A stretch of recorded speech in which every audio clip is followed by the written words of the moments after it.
Bismillahirrahmanirrahim. Assalamualaikum warahmatullahi wabarakatuh. Selamat pagi teman-teman. Selamat tetap semangat ya di rumah.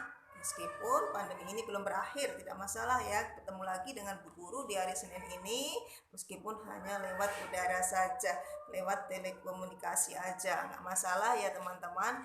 Baik teman-teman, alhamdulillah 3 hari ke depan kita akan merayakan Hari Raya Idul Adha atau Hari Raya Idul Kurban.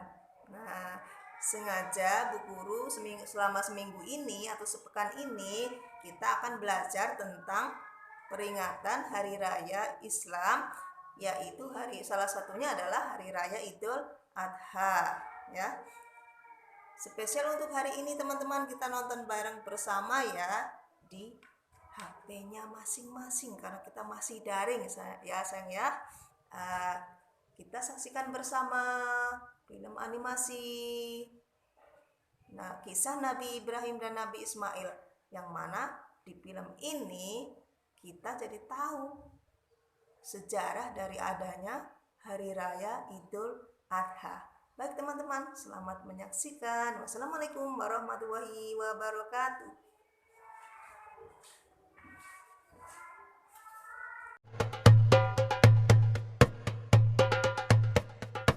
Nabi Ibrahim mempunyai 2 istri.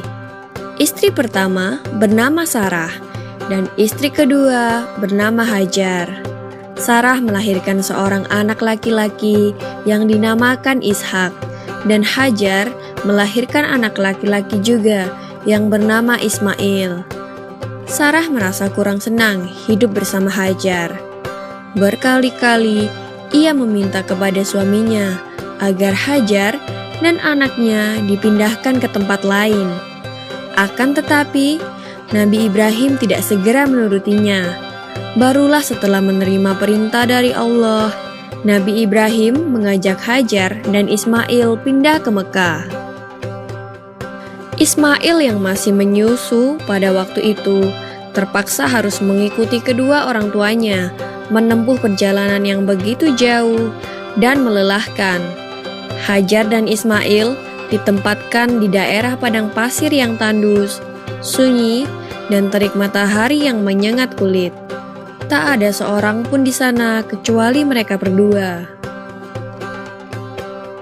Setelah beberapa tahun Nabi Ibrahim alaihissalam meninggalkan anak dan istrinya itu, ia pun merasa rindu. Beberapa kali ia mengirim utusan untuk melihat keadaan anak dan istrinya itu. Dan ketika utusannya mengatakan bahwa anak dan istrinya dalam keadaan yang baik-baik saja, Nabi Ibrahim pun merasa lega. Ternyata kehidupan istri dan anaknya itu diberi serba kecukupan oleh Allah Subhanahu wa Ta'ala. Hajar dan Ismail dianggap sebagai pemilik dan pemimpin di Mekah, karena mereka berdualah yang pertama kali menetap dan bertempat tinggal di sana. Demikianlah Nabi Ibrahim tidak dapat menahan kerinduannya. Ia pun berangkat ke Mekah dan bertemu dengan Hajar dan Ismail di padang Arafah. Anak dan istrinya itu sedang menggembalakan hewan ternak yang cukup banyak. Dalam perjalanan pulang ke Mekah, setelah menggembalakan ternak, mereka beristirahat di Musdalifah karena kelelahan dan akhirnya tertidur. Dalam tidurnya yang sebentar itu, Nabi Ibrahim alaihissalam mendapat wahyu melalui mimpinya. Ia diperintahkan oleh Allah untuk menyembelih Ismail. Anak kesayangannya itu harus dikurbankan sebagai bukti patuhnya Nabi Ibrahim terhadap Tuhannya. Seketika itu juga Nabi Ibrahim terkejut dan berdebar-debar. Tampak begitu beratnya ujian kali ini. Ia pun akhirnya menguatkan hati demi rasa cintanya yang lebih besar kepada Allah Subhanahu wa Ta'ala. Ia juga pada akhirnya memberitahukan mimpi itu kepada Ismail. "Wahai anakku Ismail, dalam mimpi aku diperintahkan oleh Allah untuk menyerahkanmu sebagai kurban, dan aku harus menyembelihmu. Bagaimana pendapatmu, wahai anakku?" kata Nabi Ibrahim. Ismail pun menjawab, "Wahai ayah, sekiranya itu perintah Allah, maka laksanakanlah apa yang telah diperintahkannya kepadamu. Aku akan tetap sabar dan ikhlas menerima cobaan ini." Dikisahkan iblis berusaha merintangi perintah Allah kepada Nabi Ibrahim. Berkali-kali iblis membujuk Nabi Ibrahim agar tidak melaksanakan perintah itu. Namun Nabi Ibrahim tetap melaksanakan perintah Allah, dan godaan iblis yang begitu dahsyatnya tak akan mampu meruntuhkan ketaatan Nabi Ibrahim kepada Allah. Nabi Ibrahim membawa Ismail ke atas bukit. Di sana, Ismail mengenakan kain penutup mata, dan pedang tajam pun sudah dipersiapkan. Ketika pedang itu sudah berada di leher Ismail, tiba-tiba tubuh Ismail pun diganti dengan seekor kambing yang gemuk oleh malaikat Jibril. Dengan demikian, selamatlah Ismail dari penyembelihan.